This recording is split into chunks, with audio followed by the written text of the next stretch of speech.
présentation des vœux 2026 du gouvernement président de la transition.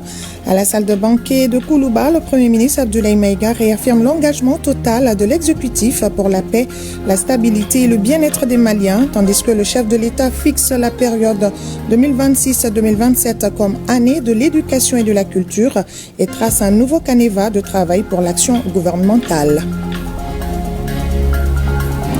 Lancement du calendrier d'émission des titres publics 2026. Le ministre de l'Économie et des Finances réunit cadres financiers, banquiers et investisseurs pour présenter le chronogramme annuel, réaffirmer la transparence des opérations de l'État et récompenser les meilleurs investisseurs de 2025. Lancement du plan humanitaire 2026, 3,8 millions de personnes vulnérables bénéficieront d'une assistance essentielle grâce à la mobilisation du gouvernement et ses partenaires pour soulager les souffrances et renforcer la résilience des populations en quête de paix et de stabilité. Journée d'échange sur la régulation des médias et des réseaux sociaux, sensibiliser les professionnels à la liberté de la presse tout en encadrant l'espace médiatique pour lutter contre la désinformation, les discours de haine et les manipulations. Bienvenue si vous nous rejoignez, mesdames, messieurs, bonsoir. À la salle de banquet de Koulouba reste ces derniers jours le cœur battant de la République. Après plusieurs corps constitués, c'était ce jeudi au tour du gouvernement de présenter ses vœux au chef de l'État. Sous les ordres de Koulouba, le Premier ministre, le général de division Abdoulaye Maïga, a adressé au nom du gouvernement ses vœux 2026 au président de la transition. Paix, stabilité et prospérité pour le Mali, mais surtout un engagement renouvelé, celui d'accompagner le chef de l'État dans sa vision de bien-être pour les Maliens, les acquis économiques, sociaux ainsi que le respect des trois principes du Mali dans les relations internationales ont été largement mis en exergue. Reportage à Nyanya Alou Traoré, Tchédie Kamara et Moulay Sidibé. Les actions d'un État fort et souverain se mesurent à l'engagement et au travail du gouvernement qui a pour mission de les réaliser. Les instructions du général d'armée Assimi Goïta sont respectées minutieusement avec beaucoup de professionnalisme par l'équipe dirigée par le général de division Abdoulaye Maïga depuis le 21 novembre 2024, date de sa nomination à la tête du gouvernement. 3 années consécutives à honorer la traditionnelle présentation des vœux au chef de l'État. Un moment fort de communion institutionnelle permettant de faire le bilan de l'an écoulé et de se prononcer sur les perspectives.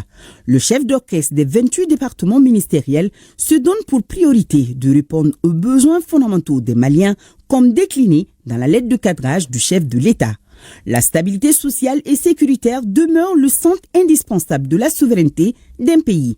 C'est l'une des bases sur laquelle le Mali s'engage à redoubler d'efforts cette année compte tenu des succès enregistrés sur le théâtre des opérations. Vous avez fait de la sécurité la priorité absolue, car elle conditionne toute construction nationale durable. Sous votre conduite éclairée, des progrès significatifs ont été enregistrés dans ce domaine stratégique. Le renforcement des forces de défense et de sécurité s'est traduit par la modernisation des équipements militaires, l'amélioration de la qualité de la formation et des capacités opérationnelles, le recrutement de nouveaux effectifs, la formation continue des troupes, leur réorganisation ainsi que leur réarmement moral. Dans le même élan, le contrôle territorial de l'État s'est consolidé grâce à la pression constante exercée contre les groupes armés et terroristes. Les opérations coordonnées ont permis d'affaiblir considérablement ces groupes, de perturber leur réseau et de réduire leur capacité de nuisance. L'autorité de l'État s'est ainsi renforcée avec la réouverture progressive des services administratifs dans les zones libérées, le rétablissement de la justice et des services sociaux de base, traduisant la volonté ferme de restaurer l'autorité, l'ordre, la dignité et la souveraineté sur l'ensemble du territoire national.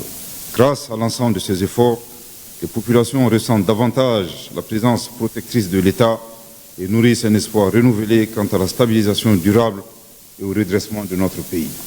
Sur le plan structurel, d'énormes efforts sont engagés pour rendre plus efficace et performant le service public. Les énergies sont déployées pour que l'administration puisse incarner cette image de transparence sans souffrir d'aucune forme de corruption.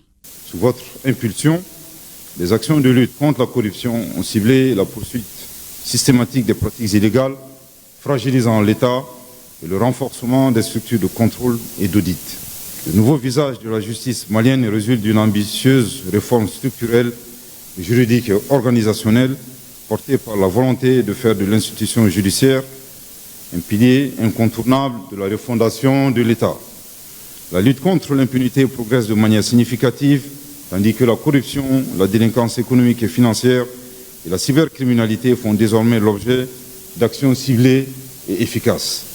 Les efforts du gouvernement se sont également traduits par des avancées notables dans l'accès à l'éducation, à la formation professionnelle et à la santé. Ils ont également permis de renforcer les programmes de protection sociale et d'insertion professionnelle des jeunes et des femmes. Votre vision de placer l'être humain au cœur du processus de refondation a permis au gouvernement de renforcer les programmes d'assistance aux ménages vulnérables, de soutenir les déplacés internes et d'améliorer la résilience des communautés fragiles. Le lancement de programmes de formation professionnelle adaptés aux besoins du marché ainsi que le développement de l'entrepreneuriat jeune et féminin témoignent de votre engagement constant envers l'inclusion sociale. En procédant le 10 novembre 2025 au lancement du projet présidentiel d'urgence de construction de 15 hôpitaux, vous avez posé l'un des fondements majeurs de la renaissance de notre pays. Ce vaste programme de modernisation des infrastructures sanitaires constitue un chantier prioritaire du gouvernement. Dans le domaine de la formation professionnelle, des efforts soutenus ont permis de mettre en place des formations mieux adaptées aux besoins réels de l'économie. Dans le cadre du renforcement de l'employabilité, 2682 jeunes ont bénéficié de stages de formation professionnelle dans les services publics et assimilés, ainsi que de stages de qualification dans les entreprises privées. L'autosuffisance alimentaire au Mali reste un point important dans les politiques nationales de développement. Le gouvernement, en faveur du monde paysan qui fait face aux aléas climatiques, a consenti des efforts louables. À cet égard, le monde rural a bénéficié d'un soutien constant à travers des programmes d'irrigation, l'amélioration de la qualité de la disponibilité des semences, la mécanisation progressive, la relance de la filière cotonnière et la consolidation des cultures vivrières. Les efforts engagés par le gouvernement ont permis d'améliorer la résilience de notre agriculture, très largement exposée aux aléas climatiques. Ainsi, d'importants acquis ont été obtenus, notamment la disponibilité de terres irriguées, l'accès et la qualité des intrants agricoles, les différents soutiens aux producteurs de riz, de mil, de sorgho, de maïs, ainsi que la promotion de l'agro-industrie et des filières à forte valeur ajoutée. Des investissements de plus de 4,5 milliards de francs CFA ont permis de sécuriser les berges du fleuve Niger à Mopti, d'améliorer les infrastructures fluviales à Kona et de garantir une meilleure navigabilité grâce aux travaux de dragage. En vue de bâtir un système d'assainissement moderne, des investissements significatifs ont été réalisés, notamment l'ouverture de la station de traitement des boues de vidange de Bougouni, la réhabilitation de la station d'épuration de l'hôpital du Mali. La question énergétique et l'accès à l'eau potable au Mali resteront une priorité en 2026, dira le Premier ministre. Le plan unique de desserte des populations élaboré va s'améliorer d'ici la fin de l'année, promet le chef du gouvernement. Ce plan poursuit deux objectifs majeurs: porter la fourniture d'électricité à 80% par jour à partir du début du mois de Ramadan 2025 et atteindre une disponibilité de 24 heures sur 24 avant fin décembre 2026. La mise en œuvre de ce plan a permis une amélioration notable de la fourniture d'énergie grâce aux efforts du Fonds de soutien aux projets d'infrastructure de base et de développement social. Nous saluons ici l'endurance, la résilience et l'indulgence des populations qui ont supporté ces moments difficiles. Grâce à vos œuvres sociales, la dynamique de sécurisation de la fourniture d'eau et d'électricité a été renforcée dans plusieurs centres hospitaliers et voies publiques. Le pays avance vers la construction de centrales photovoltaïques dans plusieurs régions. L'électrification rurale décentralisée au profit des communes éloignées, l'extension des mini-réseaux électriques pour offrir une énergie fiable aux ménages et aux petites entreprises. S'agissant de l'accès à l'eau potable, des progrès importants ont été réalisés. Le gouvernement a réhabilité 91 points d'eau et créé plus de 1200 nouveaux points d'eau modernes. À Bamako, 150 km de réseaux ont été mis en service. Près de 12 000 ménages ont été raccordés à l'eau potable. Loin d'être un simple exercice, la présentation des vœux est une pratique républicaine qui permet au cadre de l'appareil étatique d'échanger avec le président sur les préoccupations et les attentes des populations. Ces vœux ne sont pas de simples paroles, ils traduisent aussi un bilan et des perspectives claires pour l'action gouvernementale. Les vœux du gouvernement au chef de l'État résonnent comme un récapitulatif des grands chantiers impulsés par le président de la transition. Depuis 2024, sous la conduite de la primature, des résultats probants sont enregistrés, notamment dans le secteur minier, la révalorisation culturelle, mais aussi dans le choix stratégique de placer l'enseignement supérieur et la recherche scientifique au cœur de l'action publique. Nous restons avec Nyanya Loutraoré. Le bateau Mali peut tanguer, mais ne chavirera jamais, dixit le Premier ministre Abdoulaye Maïga. Tel un phénix qui renaît de ses cendres, notre pays rayonne sur la scène internationale. Ceci grâce à une diplomatie menée d'une main de fer dans un gant de velours. Sous votre leadership, notre diplomatie a connu une dynamique nouvelle et remarquable. Le Mali, maître désormais de ses orientations, s'est affranchi des tutelles injustes pour affirmer une diplomatie fondée sur la dignité, l'égalité et la coopération mutuellement avantageuse. Conformément aux axes prioritaires définis par le gouvernement, l'outil diplomatique a œuvré à faire respecter par tous les partenaires de notre pays la souveraineté de l'État ainsi que les choix souverains et les intérêts de notre peuple. L'année 2025, c'est aussi et surtout la poursuite et le renforcement des actions entrant dans le cadre de la présidence de la Confédération des États du Sahel que vous avez brillamment assurée. Sans faire un bilan exhaustif, force est de reconnaître que grâce à l'excellente coopération, la fraternité de tous les instants et l'esprit panafricain qui anime vos homologues, leurs excellences le capitaine Ibrahim Traoré, président du Faso, chef de l'État, et le général d'armée Abdourahmane Tiani, président de la République du Niger, chef de l'État, la Confédération AES est devenue une réalité géoreconnue et désormais respectée au niveau sous-régional, régional et international. Dynamiser la croissance afin de la rendre durable et inclusive est l'un des objectifs du gouvernement Maïga.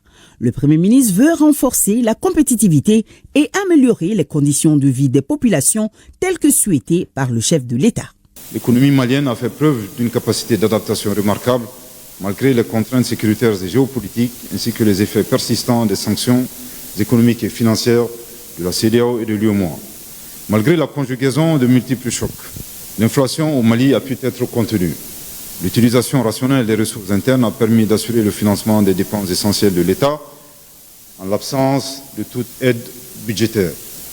En matière de lutte contre le blanchiment de capitaux, le financement du terrorisme et la prolifération des armes de destruction massive, le Mali a été officiellement retiré de la liste grise lors de la réunion plénière du GAFI, le groupe d'action financière international, tenue le 13 juin 2025. Dans la lutte contre la fraude et les trafics illicites, les services des douanes ont mené des opérations d'envergure ayant abouti à la saisie de marchandises frauduleuses et dangereuses. Dans le cadre de la digitalisation de notre administration publique, la phase pilote du projet Trésor Pays est en cours. Le Premier ministre est revenu sur la crise des hydrocarbures qui a bouleversé un temps le quotidien de ses compatriotes. Les populations et les braves chauffeurs ainsi que les opérateurs économiques ont marché main dans la main avec l'État pour circonscrire cette situation, rappelle-t-il. Sous votre leadership éclairé, le gouvernement a mis en œuvre et pris une série de mesures d'urgence pour atténuer les effets de cette crise. Ces mesures ont permis d'éviter la paralysie totale de l'économie nationale et de rétablir progressivement l'approvisionnement de notre pays. La crise du carburant a révélé la force de la résilience nationale et la discipline citoyenne. Ceux qui prédisaient l'effondrement du Mali ont été désarçonnés par la résilience et la résistance collective et la détermination de notre vaillant peuple. Un État fort se mesure également à la valeur de son intelligentsia. Une place de choix est réservée à l'enseignement supérieur et à la recherche scientifique. Et ce n'est pas tout. Le gouvernement tient à une amélioration qualitative des conditions de vie des agents de l'État. Dans le secteur de l'enseignement supérieur et de la recherche scientifique, les efforts consentis pour l'amélioration de la gouvernance ont permis d'établir un climat apaisé. Aucun incident violent n'a été enregistré dans le début des activités pédagogiques en novembre 2024. La création des universités dans les régions se poursuivra afin de renforcer le service public de l'enseignement supérieur et de répondre aux défis actuels et futurs de notre nation. Conformément à vos hautes instructions, les traitements des fonctionnaires de l'État et des collectivités territoriales, ainsi que les salaires de base des travailleurs régis par le Code du travail et des enseignants contractuels ont été révalorisés. Cette mesure, qui entrera en vigueur à compter du 1er janvier 2026, représente un effort financier de près de 105 milliards de francs CFA. Par ailleurs, la valeur indiciaire augmentera progressivement, passant de 400 à 470 francs CFA à l'horizon 2030. Les secteurs industriels et miniers sont des remparts de la souveraineté économique de notre pays. Les défis sont nombreux de ce côté. Cependant, rassure le général Maïga, la mise à exploitation des mines de lithium de Goulamina et de Goualana s'annonce prometteuse. Suivant vos directives, le gouvernement a engagé une transformation profonde pour inscrire l'émergence d'un secteur minier plus performant dans la durabilité sociale, économique et environnementale. La mise en exploitation des mines de lithium de Goulamina et de Gouanala, avec une production annuelle de plus de 500 000 tonnes de spodumène, propulse notre pays au premier rang des producteurs africains de lithium. Quant à la mine de Bougouni, elle a déjà généré plus de 25 milliards de francs CFA de revenus au profit des opérateurs nationaux. En fin septembre 2025, la production d'or se situait à 30,2 tonnes et devrait atteindre environ 40 tonnes en fin d'année si la tendance se maintient. Autre point essentiel mis en exergue par le chef du gouvernement est le riche patrimoine culturel dont dispose notre pays. Mettre en avant ce sentiment d'appartenance à un grand peuple est un symbole fort de patriotisme. Dans le but de renforcer le sentiment d'appartenance à une même nation, de favoriser le brassage et l'interprétation des populations, ainsi que leur interpénétration, de consolider le vivre ensemble et de promouvoir une culture de paix et de citoyenneté, le gouvernement du Mali a organisé du 18 au 28 décembre 2025 à Tombouctou la biennale artistique et culturelle sous le thème, je cite, « Culture, pilier pour bâtir le Mali nouveau ». Fin de citation. Les activités menées à cette occasion ont contribué à sauvegarder notre identité culturelle nationale et à mettre en lumière la richesse et la diversité du patrimoine culturel et artistique du Mali. Aujourd'hui, plus que jamais, ce riche patrimoine nous interpelle. Il appelle un intérêt renouvelé, l'éveil de nouvelles vocations et une mobilisation collective au service de la mère patrie. La préservation d'un environnement économique stable et attractif reste une priorité. Pour ce maintien, le gouvernement veut favoriser la poursuite des réformes structurelles destinées à améliorer le cadre de vie des Maliens en général, de ceux vivant en milieu urbain en particulier. En matière d'amélioration du cadre de vie des populations en milieu urbain, l'année 2025 a été marquée par des avancées significatives. Dans le district de Bamako, 210 km de caniveaux, 59 km de collecteurs ont été curés. Les servitudes des marigots ont été libérées et les opérations de nettoyage des points noirs de déchets solides ont bien démarré. Par ailleurs, 882 logements sociaux représentant la première tranche des 1521 logements en cession directe ont été attribués.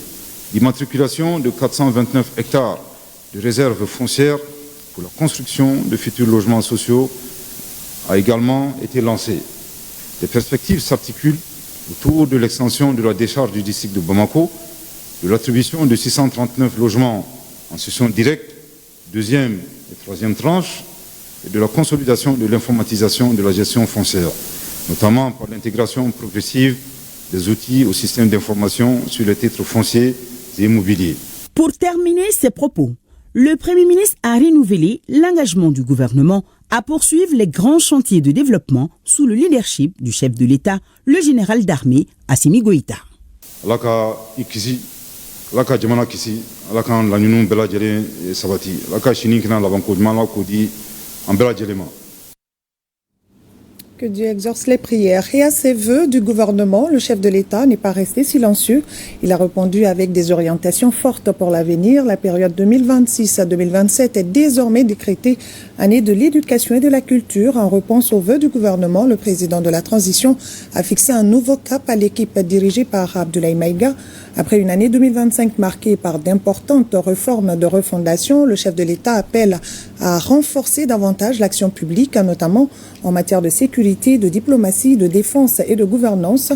Des avancées saluées, mais des efforts supplémentaires exigés. Sira Bacheli analyse pour nous la réponse du président suivant.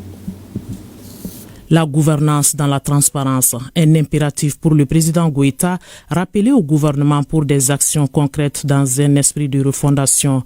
Le Mali en a fort besoin et c'est un engagement du garant des droits de l'homme qu'il est et un devoir de loyauté envers la patrie. C'est une année 2025 pleine en activité qui s'affiche sur le compteur du gouvernement Abdoulaye Maïga et qui laisse voir la motivation d'une équipe à exécuter la lettre de cadrage du chef de l'État. Une appréciation du président de la transition, le général d'armée Assimi Goïta a tout d'abord exprimé ses vœux de voir en cette année 2026 un Mali en paix, stable dans la prospérité, le confort et la réussite avant de revenir sur le choix porté sur l'équipe gouvernementale et la mission confiée.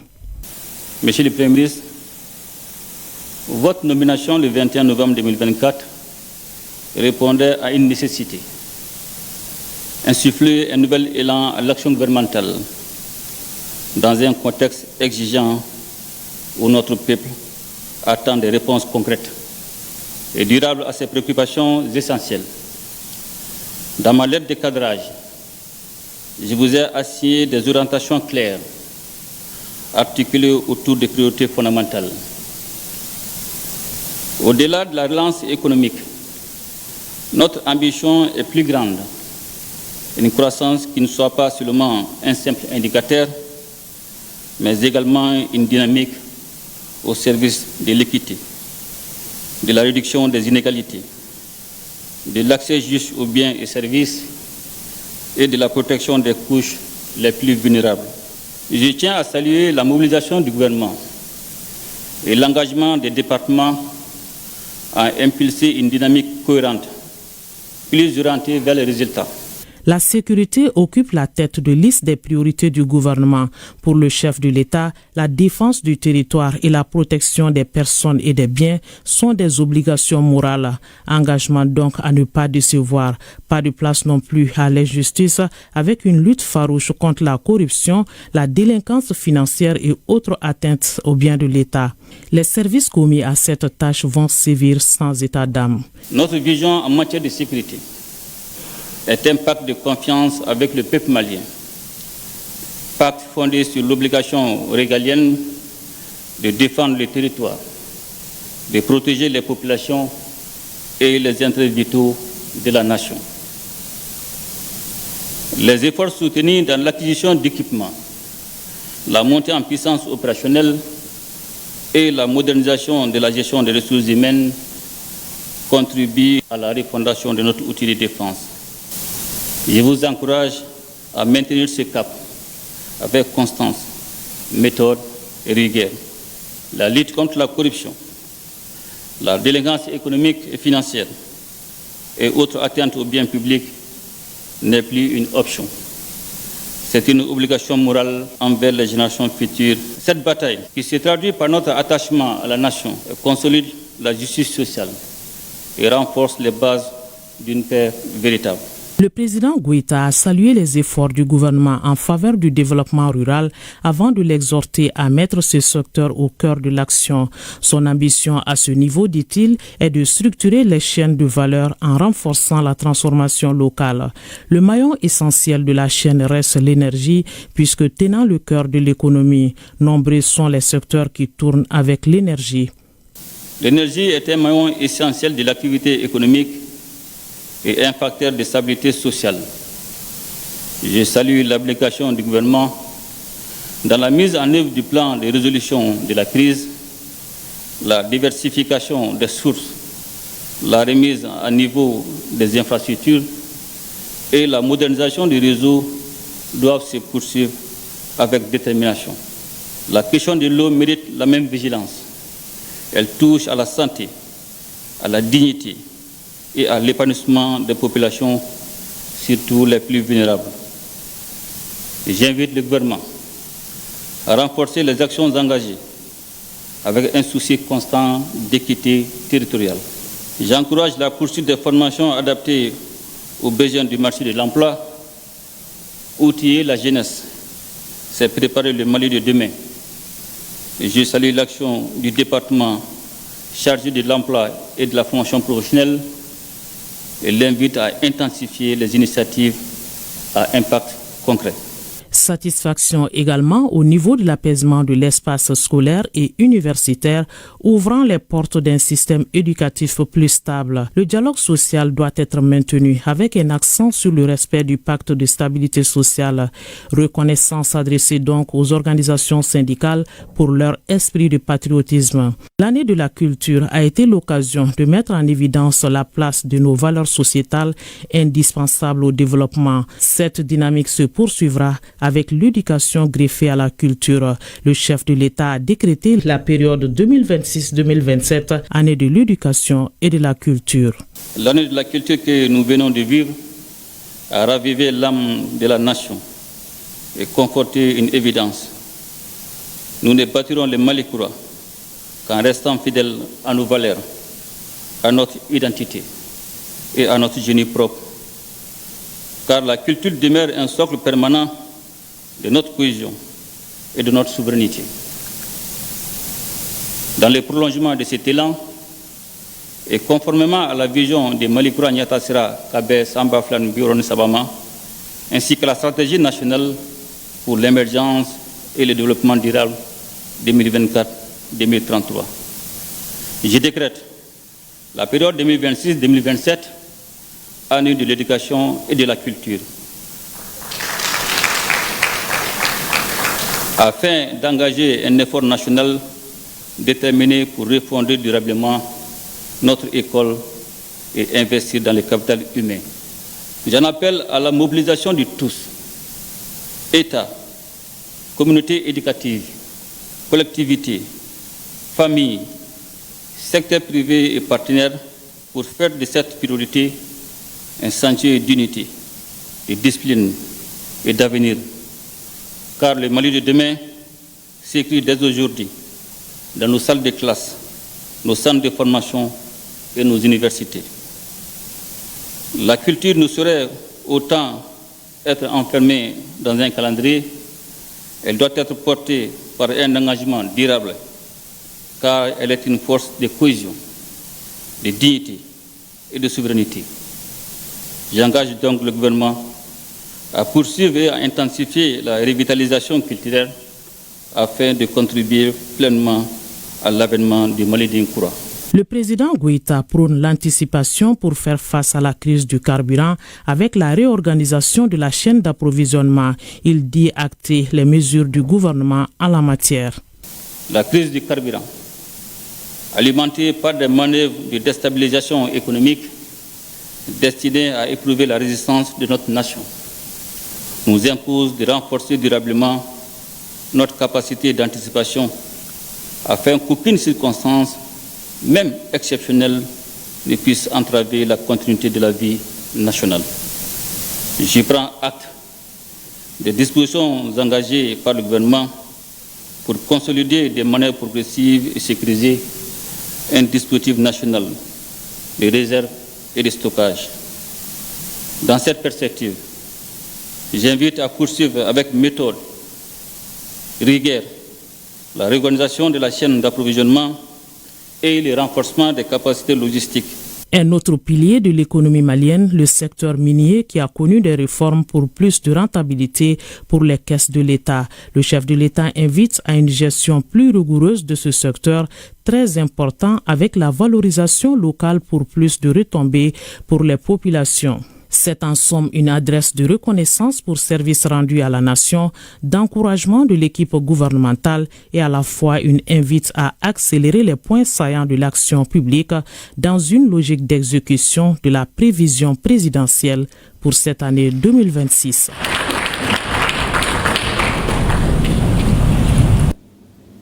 Le président de la transition a aussi reçu cet après-midi les vœux des forces armées de défense. Le général d'armée Assimi Goïta a salué l'engagement et la bravoure des FAMA qui ont permis d'engager des succès dans la lutte contre les groupes terroristes. Une lutte qui va s'intensifier en 2026 avec le renforcement des capacités opérationnelles et des effectifs de nos forces armées. Le reportage de Siaka Konaté dans nos futures éditions. Vous l'avez entendu, le Premier ministre, dans ses vœux, a souligné la résilience des Maliens face à la crise de carburant et les efforts du gouvernement pour y mettre fin.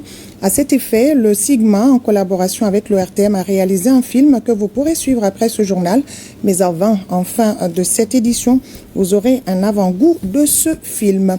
Le grand chancelier des ordres nationaux du Mali porte à la connaissance des récipiendaires des grades de commandeur et d'officier de l'ordre national de la présidence de la République du Mali contingent 2025 que la cérémonie de remise des médailles aura lieu le vendredi 6 février 2026 dans la salle des banquets du palais de Koulouba à 15h. La cérémonie est présidée par le général d'armée Assimi Goïta, président de la transition, chef de l'État et grand maître des ordres nationaux. La présence de tous les récipiendaires est vivement attendue. Chaque récipiendaire pourra se faire accompagner de 2 personnes. Mise en place terminée 14h. Parlons maintenant de défense et de montée en puissance des forces armées. Elles sont toujours prêtes à servir à la patrie. 58 militaires stagiaires, dont 11 femmes, issus de l'armée de terre et de la protection civile, viennent de boucler leur formation de brevet d'armes 1 et 2 au camp militaire de Bougouni. Un reportage au RTM Bougouni, Abdul Karim Konaté et Djibril Bagayoko. C'est la place d'armes du camp militaire de Bougouni qui a abrité les festivités marquant la fin des formations de 58 militaires stagiaires dont 11 personnels féminins en brevet d'armes 1 et 2. Ces militaires issus de l'armée de terre et de la protection civile ont suivi cette formation de 3 mois avec succès, amour du métier et abnégation. Ils sont aujourd'hui prêts à mettre leurs compétences au service de la patrie.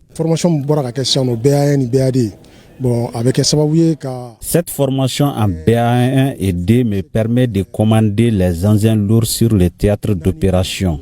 Établir aussi une bonne communication entre mes hommes et ma hiérarchie. La souffrance n'est rien pour un militaire car nous sommes habitués à ça. Derrière toute souffrance se cache le bonheur. Et reconnaissance du mérite. Les 2 premiers qui se sont distingués pendant la formation, il s'agit de Chaka Adama et Draman Konaté, tous de l'armée de terre ont décroché respectivement chacun une moyenne de 16,96 et 16,95 avec mention très bien. L'objectif principal de cette formation était de fournir aux stagiaires une compréhension approfondie des rôles et des missions du chef de peloton et de son adjoint, afin de les préparer à exercer ces fonctions avec efficacité et professionnalisme. Au cours de ces 3 mois, les stagiaires ont bénéficié d'une formation complète, couvrant plusieurs domaines clés, à savoir la tactique, l'armement, la connaissance des engins blindés en service, l'instruction sur le tir des engins blindés, les tirs, la topographie, la pédagogie, le règlement des services dans l'armée et enfin le sport. Un défilé militaire visant à célébrer l'effort de ces militaires durant les 3 mois de formation a mis fin à la cérémonie. À noter que ces militaires sont désormais chefs de peloton et adjoints. Et sur le terrain, les forces armées maliennes restent en alerte permanente. Dans le cadre de leur mission de sécurisation, les FAMA de Nioro ont mené une patrouille mixte dans la zone ouest de la ville. Une opération qui a permis de neutraliser un groupe terroriste lourdement armé. Bilan d'importantes pertes ennemies, des motos saisies ainsi que plusieurs armes et munitions récupérées. On fait le point avec Moussa Diakité.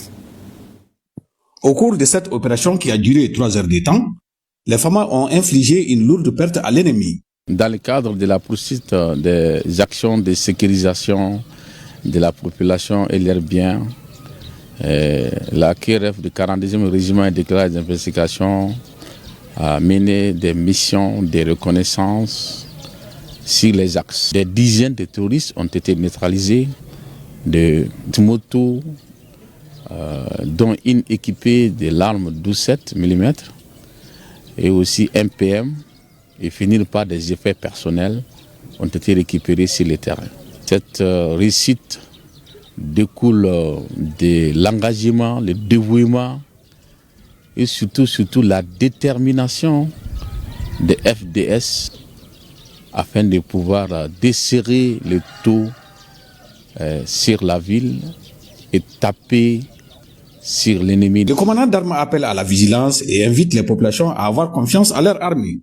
Avec l'accompagnement de la population et l'accompagnement aussi du commandement et surtout aussi l'engagement de mes hommes, nous allons y parvenir. La sécurité est un pilier, mais le développement durable passe aussi par l'éducation et la réflexion stratégique à Koulouba. Les travaux de la 9e session ordinaire de la 6e mandature du Conseil économique, social, environnemental et culturel se poursuivent. En cette 4e journée, l'éducation et l'enseignement supérieur ont été au cœur des débats, présentés comme de véritables leviers du développement économique, social et culturel du Mali. Un compte-rendu de Balakissa Ouattara et Abou Koni.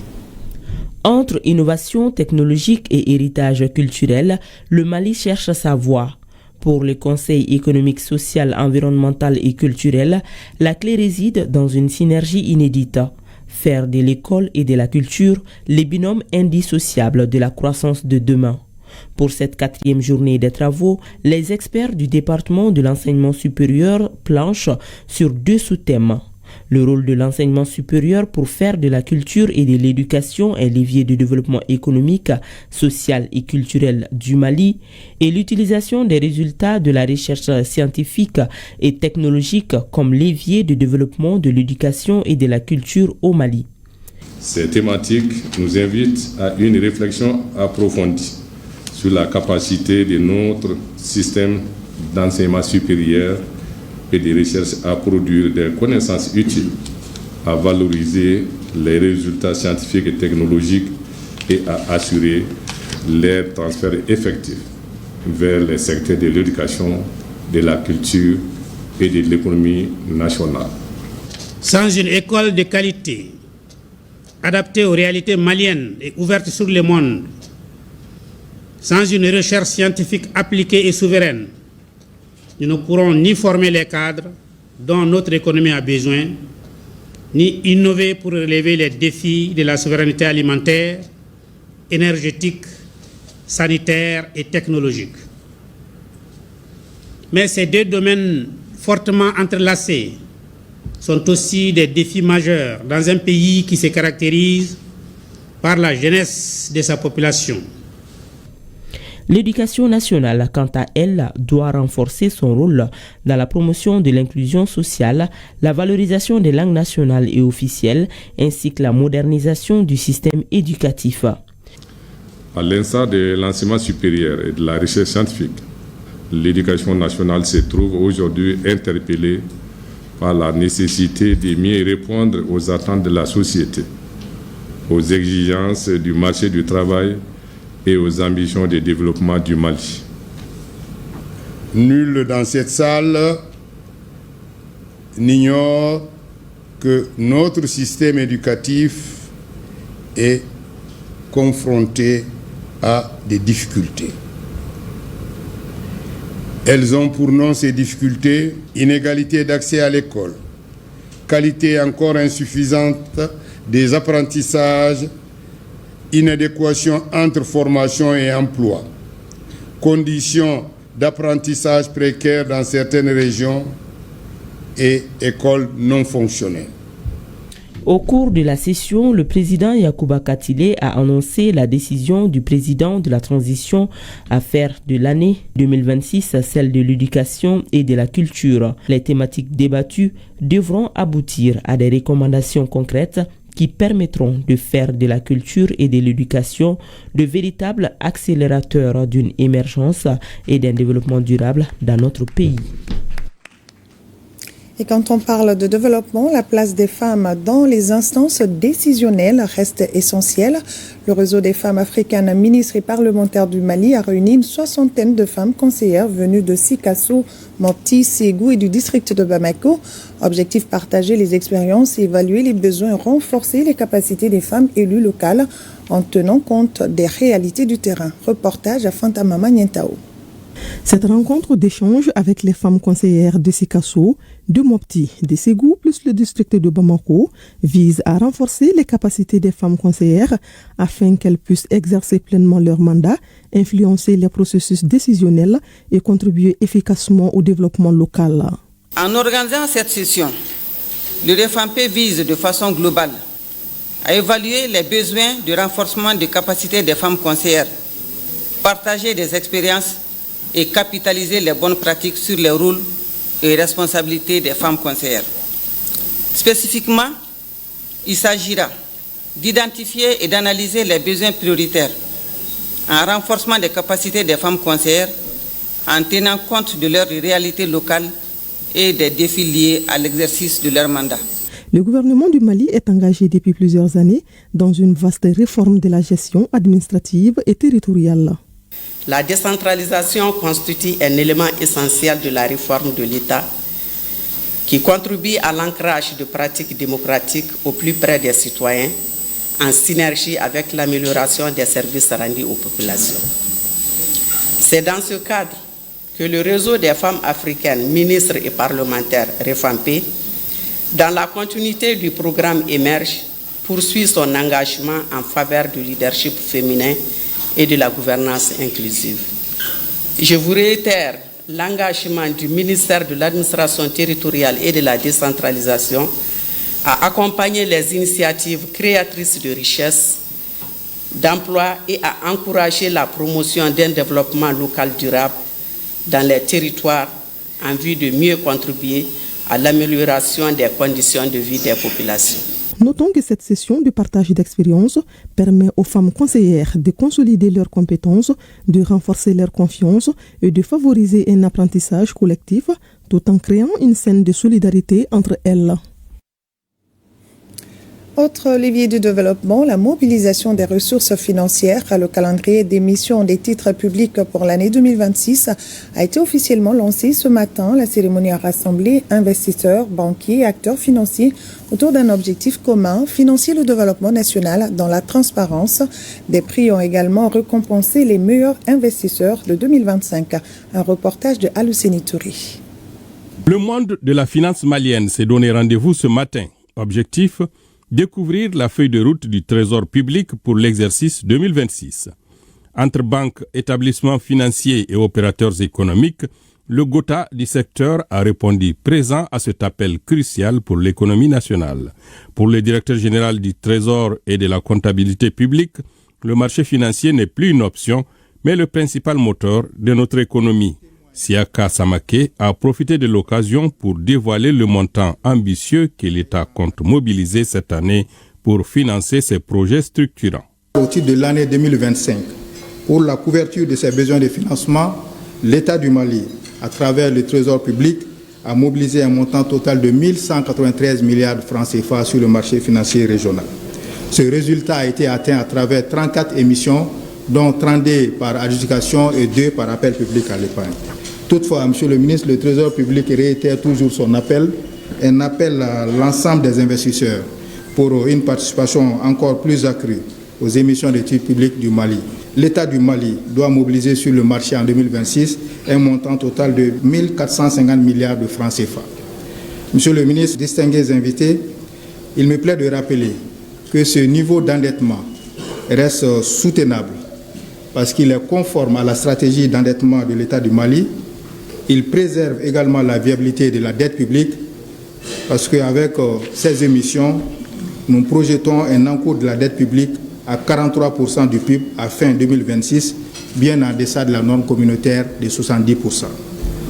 Les ressources ainsi mobilisées permettront non seulement de refinancer la dette du Mali, mais également de contribuer au financement de projets structurants qui sont prévus dans le budget 2026. Cette confiance est partagée au-delà de nos frontières. Le FMI et l'UEMOA saluent la dynamique malienne. Oulimatou Ndiaye Diassé, directrice de l'agence UEMOA Titres, a d'ailleurs encouragé l'État à poursuivre ses réformes courageuses. L'État du Mali a pu mobiliser 992 milliards en 2025 par voie d'adjudication, avec donc un ratio BAT-OAT de 59%, 41%, contre 47% et 53% un an plus tôt. Ces ressources en nette progression, aussi bien quantitative que qualitative, par rapport à 2024, ont été soutenues par une gestion proactive de la dette de l'État du Mali. C'est donc le lieu pour moi de saluer les autorités maliennes pour ces bonnes initiatives, mais également tous les investisseurs pour leur confiance et leur soutien constant et indéfectible à l'État du Mali. Du côté des investisseurs, le signal est au vert. Sidibé Aïssata Kone, présidente de la PEVF, a réaffirmé l'engagement des banques à soutenir l'économie avec la même détermination que l'année précédente. L'année 2025 aura été particulièrement illustrative de la confiance accordée à la signature du Mali. En effet, notre pays a pu mobiliser avec succès un montant de 1193 milliards de francs CFA. Les banques maliennes ont contribué pour 686 milliards de francs CFA, soit un taux de 58%. L'État, en tant que premier agent économique de notre pays, est également un acteur central du système bancaire, à ce titre un client de premier rang. Dès lors, assurer une mobilisation optimale des ressources destinées au financement du budget 2026 revient à garantir le bon fonctionnement de notre économie, à soutenir l'investissement public et privé, à créer des conditions d'une croissance soutenue inclusive. L'enjeu est clair. Assurer la couverture intégrale des besoins de financement prévus, condition indispensable à la poursuite des efforts de développement et à l'amélioration durable des indicateurs macroéconomiques de notre pays. Les banques et établissements financiers du Mali ont pour leur part toujours apporté un appui constant et résolu au ministère de l'économie et des finances dans la mise en œuvre de la stratégie de financement de l'État. Je tiens à réaffirmer solennellement qu'en 2026, comme par le passé, cet accompagnement ne fera pas défaut aux autorités maliennes. En clôture, le ministre de l'économie et des finances, Alousseini Sanou, a rappelé que les promesses de réformes faites l'an dernier ont été tenues avec des résultats désormais tangibles sur les finances de l'État. L'année passée, je vous faisais part des réformes ambitieuses en cours au Mali visant à mobiliser plus de recettes vers la caisse de l'État. Aujourd'hui, je peux vous confirmer que ces réformes ont commencé à porter leurs fruits. En effet, grâce aux orientations données par son Excellence, le général d'armée Assimi Goïta, président de la transition chef de l'État, nous avons pu renforcer la mobilisation des recettes publiques, notamment à travers la réforme du code minier et la digitalisation progressive des moyens de paiement. Grâce à la performance de nos services d'assiette et de recouvrement, ainsi qu'à une gestion prudente des finances publiques, le déficit budgétaire du Mali devrait ressortir nettement en dessous du seuil communautaire de l'UEMOA fixé à 3% du PIB en 2025, après moins 2,6% en 2024. Je peux vous assurer que cette année, nous comptons avoir un taux de déficit inférieur à moins 2%. Les meilleurs investisseurs de l'année 2025 ont été récompensés. En tête, la BDM, suivie de la BMS et de la BNDA. C'est sur cette note d'optimisme et autour d'un déjeuner de convivialité que les partenaires se sont séparés avec un seul cap, une croissance malienne renforcée. Et face aux défis croissants liés à la régulation de l'information, une journée d'échange consacrée à la délicate question de la régulation de la presse et des réseaux sociaux dans notre pays s'est tenue sous l'égide de la Haute Autorité de la Communication. Elle a réuni les responsables des fêtières des médias ainsi que le pôle national de lutte contre la cybercriminalité. Cette rencontre vise à sensibiliser et à informer les professionnels des médias et de la communication sur la nécessité de préserver leur liberté d'exercice tout en les édifiant sur le cadre légal et les règles édictées par le législateur en matière de régulation afin d'encadrer l'espace médiatique et de lutter contre la désinformation, les discours de haine et les manipulations. Le point avec Al-Jumatina et Adama Kamara. La problématique question de régulation de la presse et des réseaux sociaux a fait l'objet d'une journée d'échange, d'écoute, de débat entre les responsables des fêtières des médias, le pouvoir judiciaire et le régulateur, à savoir la Haute Autorité de Communication. Au regard de la situation actuelle avec l'avènement de nouveaux médias, le renforcement de cadres de collaboration ainsi que la dissémination des textes législatifs et réglementaires s'avère nécessaire. La régulation des médias est un fondement démocratique qui permet d'équilibrer la liberté d'expression reconnue dans la Constitution et la responsabilité éditoriale. Face à la prolifération des fake news et des discours de haine, il est indispensable de veiller et d'encadrer les plateformes pour garantir un espace numérique et médiatique et numérique sain. Avec la révolution numérique et l'émergence des médias nouveaux, on a coutume de dire que l'information circule plus vite que la vérité. Dès lors, l'espace médiatique, les réseaux sociaux et les plateformes en ligne ne peuvent pas être des zones de non-droit. Leur régulation est une nécessité pour lutter contre la désinformation, les discours de haine et de violence, les manipulations.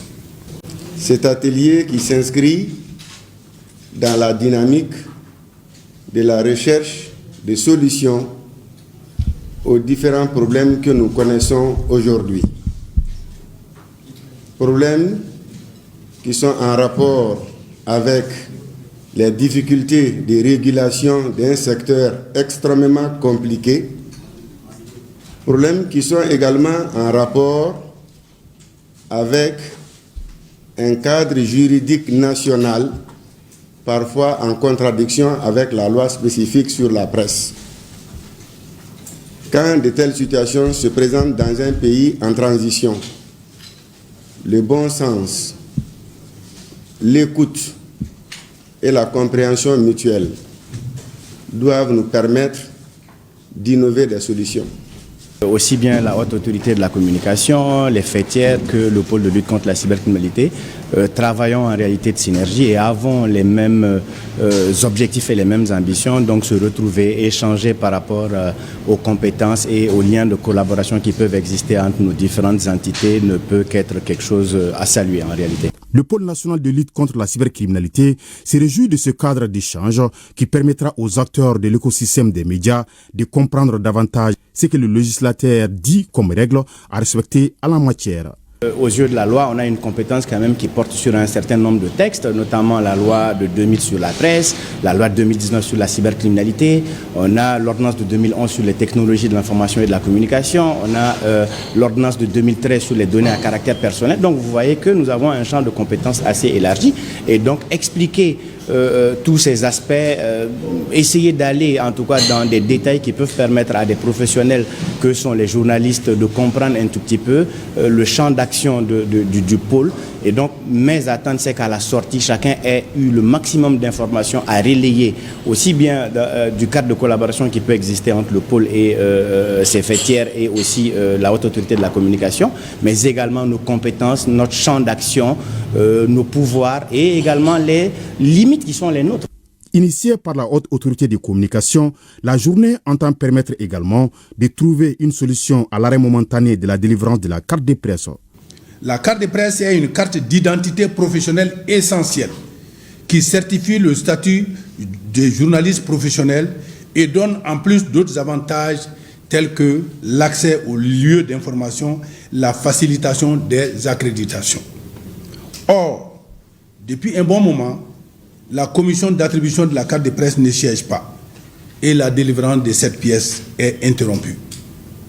Dans ces conditions, comment justifier de son statut de journaliste et échapper à l'accusation d'exercice illégal de la profession? Une solution provisoire a été proposée. Il s'agit, en attendant l'adoption des nouveaux textes, de donner une prérogative transitoire au régulateur, en l'occurrence la haute autorité de la communication, à l'instar de certains de ses homologues de la sous-région, pour délivrer le dit document. Le procureur du pôle national de lutte contre la cybercriminalité a ainsi échangé avec les acteurs du paysage médiatique sur l'épineuse question de régulation. Puis il a présenté le cadre juridique de la lutte contre la cybercriminalité, le nouveau code de procédure pénale, ainsi que les compétences de sa structure dans la loi portant régime de presse et délit de presse. Le développement passe aussi par la protection des plus vulnérables. Chaque fille a le droit de grandir en sécurité. Pourtant, au Mali, 70% des filles âgées de 0 à 14 ans ont subi des mutilations génitales féminines à l'occasion de la 22e journée internationale de la tolérance zéro. Le Mali, le pays renouvelle son engagement à éradiquer cette pratique. Un message fort délivré par la ministre de la Promotion de la Femme, de l'Enfant et de la Famille. La synthèse avec Moussa Kamara. Institué par les Nations Unies en février 2003 à l'issue d'une session du Comité interafricain de lutte contre les pratiques néfastes tenue à Addis Abeba en Éthiopie, la journée internationale de la tolérance zéro vise à renforcer la mobilisation mondiale contre les mutilations génitales féminines. Pour l'édition de cette année, la communauté internationale a retenu les thèmes vers 2030. Pas d'élimination des mutilations génitales féminines sans un engagement et un investissement continu. Le 6 février, le Mali, à l'instar de la communauté internationale, commémore la 22e édition de la Journée internationale Tolérance zéro aux mutilations génitales féminines ou excision.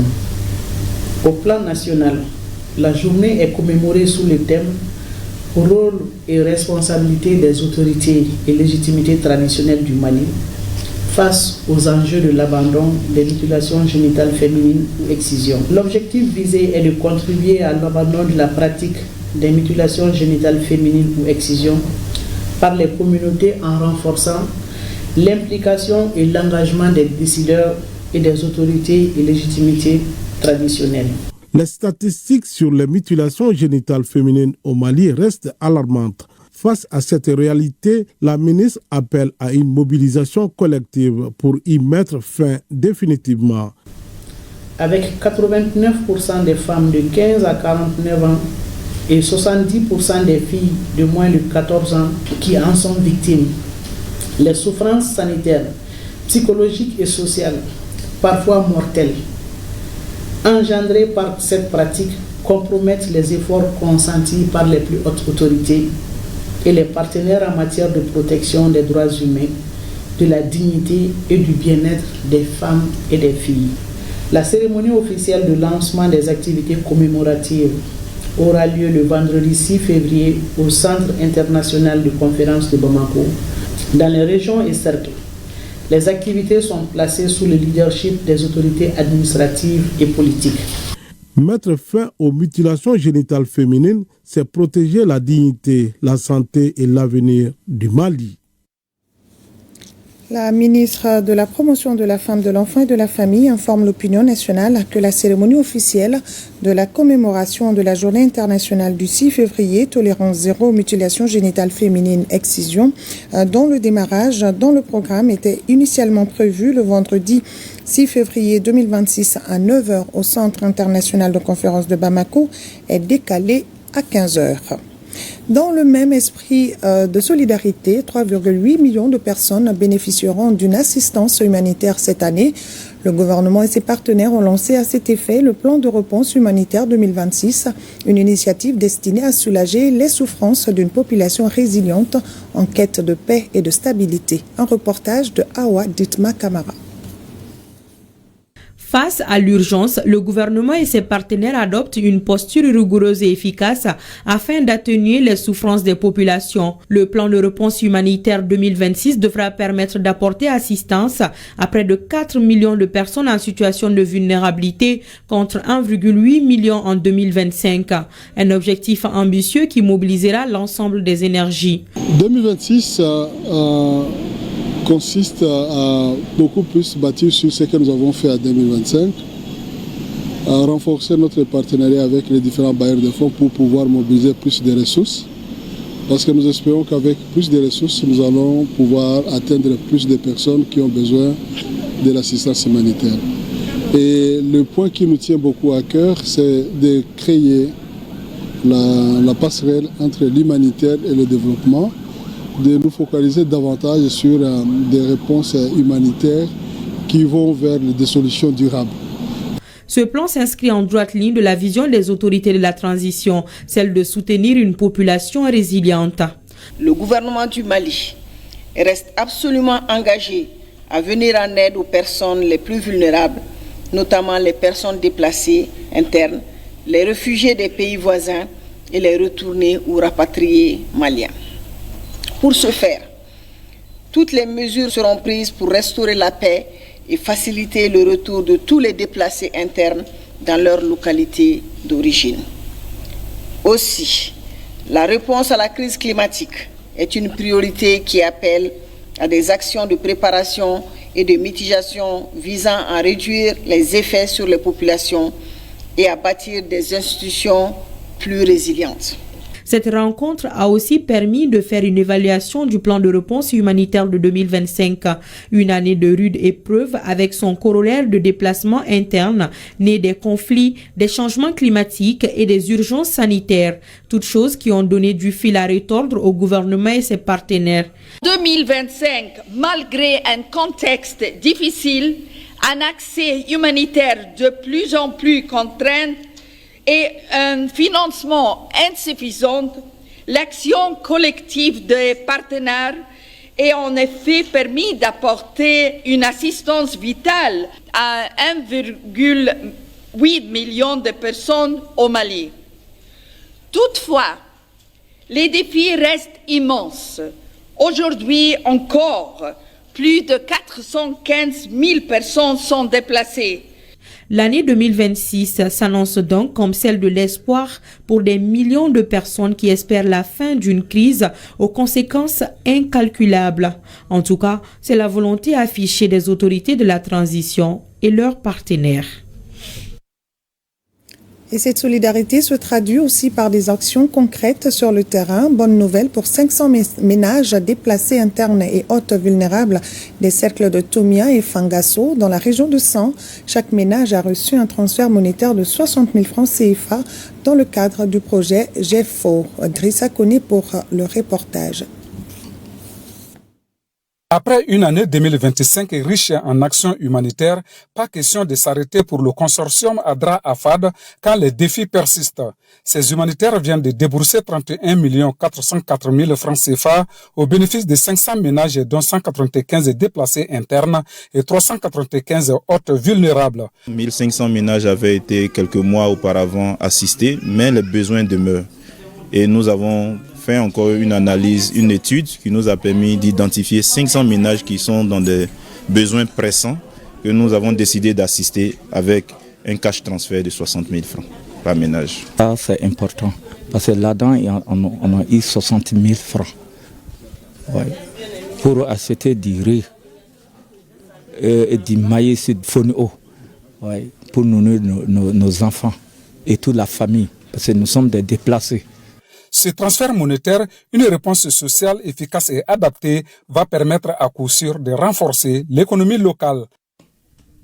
Ce soutien financier ne doit être perçu comme une simple assistance ponctuelle, mais comme un levier de résilience favorisant la cohésion sociale entre populations déplacées et communautés hautes et contribue à la stabilité sociale dans nos localités.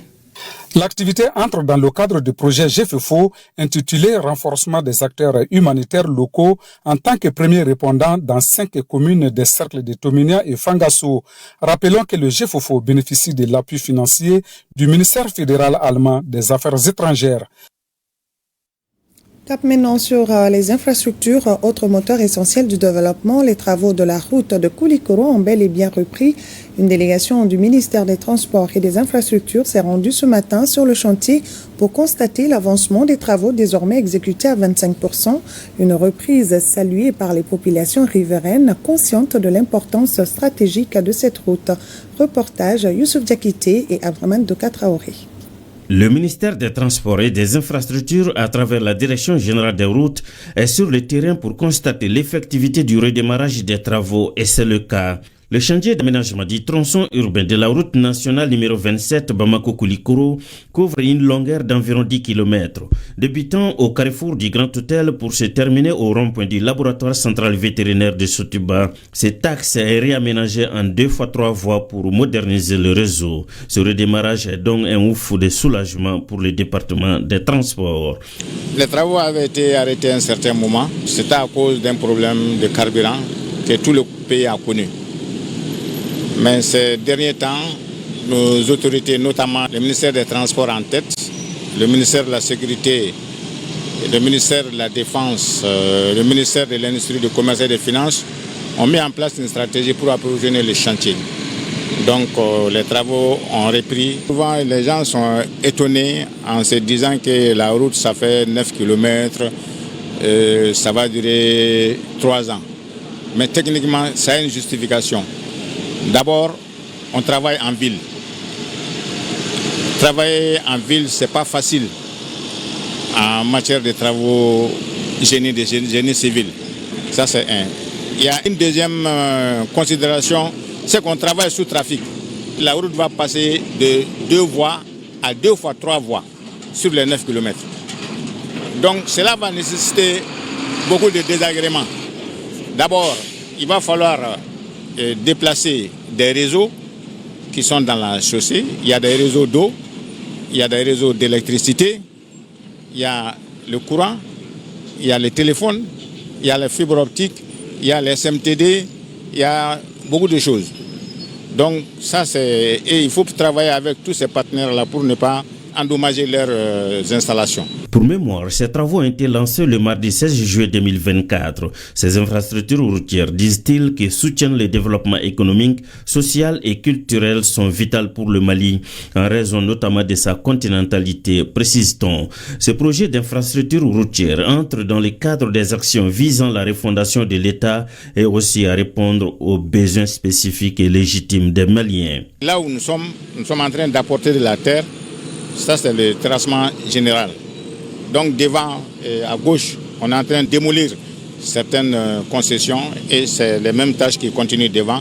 Et il y a 3 grands ouvrages qu'on va reprendre avant d'arriver à Bankoni, juste à la vérification de Bankoni et au niveau de la malienne de l'automobile. Féliciter et remercier les populations qui ont compris que c'est un projet d'utilité publique.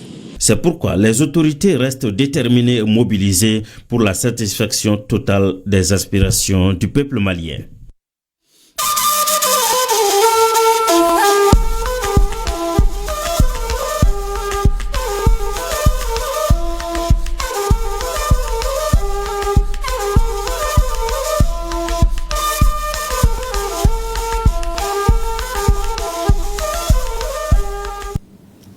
Dans l'actualité AES, retour sur une déclaration qui continue de faire réagir. Suite à l'attaque du 30 janvier dernier, le président de la République du Niger, le général d'armée Abdourahmane Tchani, a clairement désigné les commanditaires présumés, la France, le Bénin et la Côte d'Ivoire. Une prise de position assumée par le chef suprême des armées, fidèle à sa ligne de communication directe et sans détour. Un commentaire de Abdoulaye Coulibaly. Le général Abdourahmane Tchani ne s'exprime pas beaucoup et lorsqu'il le fait, ce n'est jamais de manière spontanée, c'est-à-dire sous l'impulsion du moment et sans réflexion préalable. Quand il parle, il le fait en connaissance de cause. Plus d'une fois, il l'a démontré. Qu'il s'agisse de ses interventions radio-télévisées révélant coordonnées GPS à l'appui, l'existence de présence militaire au Bénin, ou de préparatifs via la Côte d'Ivoire de manœuvres militaires françaises et de l'OTAN contre le Sahel, l'histoire a fini toujours par donner raison au général Tchani. Les interventions militaires étrangères que l'on sait lors du coup d'État manqué du 7 décembre 2025 au Bénin sont venues confirmer ce que l'on savait déjà suite aux révélations du président Tchani. Quand le général Tchani incrimine, il débusque le coupable le 30 janvier 2026 suite à la lâche attaque qui portait atteinte à l'intégrité de son pays et à la sécurité nationale. Le chef suprême des armées aura même été sobre en parole car en peu de mots, il a fait le point et situé les responsabilités sans phare. Aurait-on préféré qu'en ces circonstances de drame et de vérité, le président use de diplomatie ou de langue de bois et caresse dans le sens du poil ceux qui s'en prenaient à la mère patrie? L'extrême gravité de la situation disqualifiait en effet toute tergiversation. Ceux qui ne portent pas sur leurs épaules le destin de tout un peuple peuvent folâtrer, badiner. En vérité, les propos du président Tchani ont ameuté et dérangé les valets locaux de la France et ses nègres de service. Or, rien ne sert de courir derrière des preuves quand l'évidence est saisissable, quand l'évidence est que la France, chassée du Sahel et humiliée, se retrouve en voie de sous-développement et ne rayonne plus au plan international. Quand cette même France, indécrotablement néocolonialiste, tente de reconquérir contre vents et marées ces anciennes colonies perdues dans une entreprise utopique dans laquelle elle compte évidemment s'appuyer sur ses inconditionnels avidés. Mais le Niger, le Mali et le Burkina sont et resteront vent debout. Et au Burkina Faso, place au sport, la RTB donne rendez-vous au public sportif burkinabé le 15 février prochain sur le boulevard Thomas Sankara. La deuxième édition du Grand Prix cycliste a été officiellement présentée ce matin à la presse. Une compétition d'envergure nationale et sous-régionale qui promet du spectacle. Le compte rendu à Alassane Kendré Beogo. Le décor est royal. L'événement en ligne de mire est de taille. L'édition 2026 du Grand Prix cycliste RTB est prévue pour le dimanche 15 février 2026 sous le thème « Avec le peuple, la RTB pédale pour la victoire ». Le dimanche 15 février donc, et sur le boulevard Noël Isidore Thomas Sankara, la petite reine sera en fête pour cette course qui ouvre désormais la saison de la Fédération burkinabé de cyclisme. Une course féminine enlevée des rideaux de 30 km et la course masculine de 127 km sont au menu. Cette année, la RTB ouvre la compétition aux coureurs du Mali et du Niger de l'espace AES. Cette année, la RTB nous a permis d'inviter nos amis de l'AES. Donc on aura la participation de l'équipe du Mali avec 6 coureurs et l'équipe du Niger également avec 6 coureurs. C'est pour vous dire que cette compétition va être très disputée parce que vous connaissez le niveau des Maliens et nos amis du Niger. Et c'est pour vous dire que le 15, on va vivre une compétition de haut niveau. Plusieurs primes et prix sont annoncés pour cette édition. 500 000 francs CFA pour la première chez les dames et 1 million chez les hommes. J'invite par ailleurs tous ceux qui ont besoin de visibilité à saisir cette grande opportunité offerte pour associer leur marque ou image à cette activité. Cette deuxième édition est placée sous le très haut patronage du Premier ministre chef du gouvernement, Rim Talba Jean-Emmanuel Ouedraogo, la présidence du ministre en charge de la communication, Pinguenwende Gilbert Ouedraogo, et les parrainages de Madame la ministre en charge des Sports, Annick Pibougoum, et de El Hadj Mahamadi Ouedraogo, dit l'imam, président du patronat de la région de Yadega. La deuxième édition du Grand Prix RTB bénéficie de la bénédiction de Sa Majesté le Morna Bambogo avec pour invité spécial l'ambassadeur de la République populaire de Chine, Zhao Deyong. Soumaïla El Boudo de la JCK et Awaba Mogo de l'USFA étaient les vainqueurs de la première édition de ce Grand Prix RTB.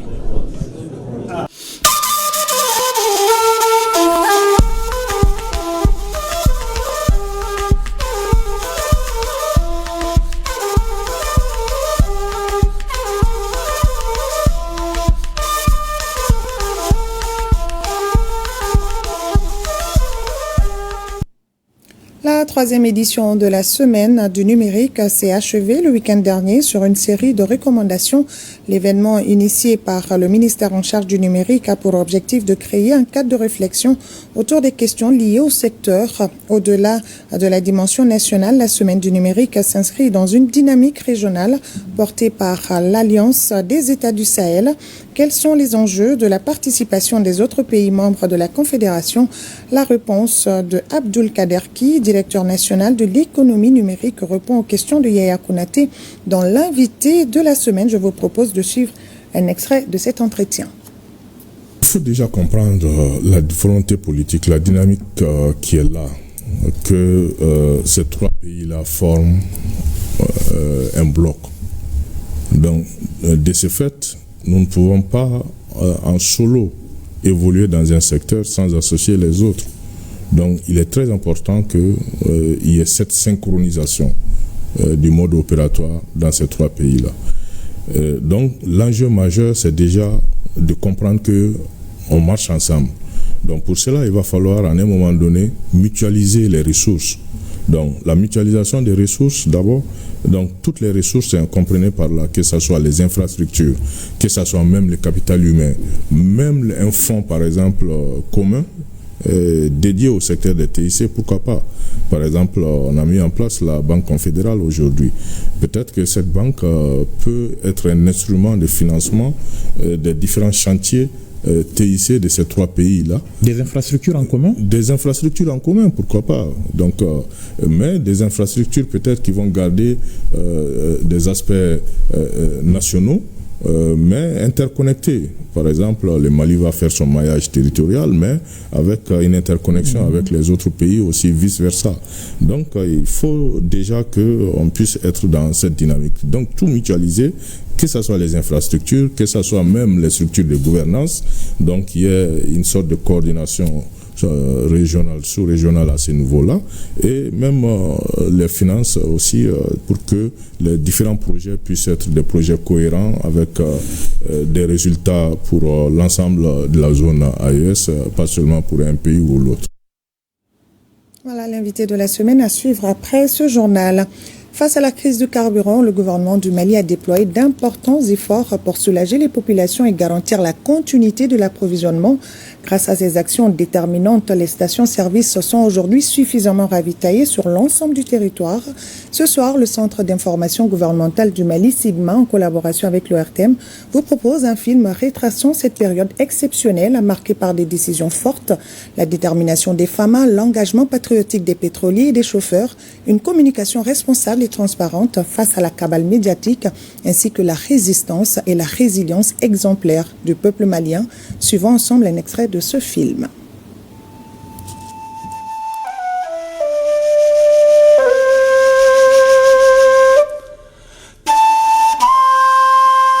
Septembre 2025 au Mali. Les groupes armés terroristes sont en débandade face à la puissance de feu des forces armées maliennes. Dans l'incapacité d'affronter les FAMA, les terroristes s'attaquent désormais à des cibles molles sur les axes routiers. Ils s'en prennent aux populations civiles, notamment aux voyageurs dans les transports en commun, enlèvent ou tuent les chauffeurs et incendient les camions-citernes.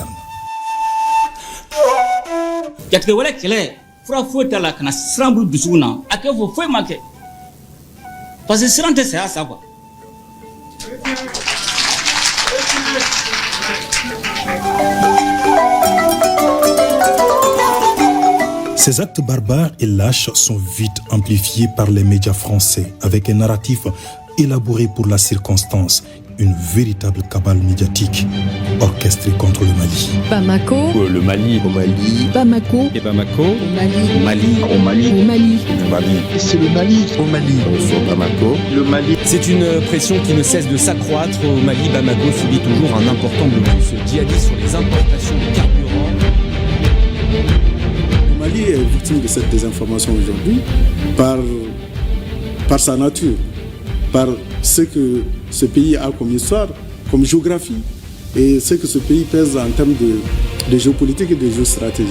Aujourd'hui, nous assistons à une cabale médiatique orchestrée dans des cabinets sombres ailleurs, pour dire que la capitale va tomber, le pays est en train de sombrer, c'est le chaos total. Et on a montré quand même que, au contraire, il y avait des difficultés, c'est vrai, dans l'approvisionnement du carburant, mais la capitale vivait, les régions vivaient également, et les rendez-vous, certains rendez-vous même à l'international étaient tenus dans la capitale. Déjà, il faut saluer le comportement exemplaire de la presse nationale, publique et privée.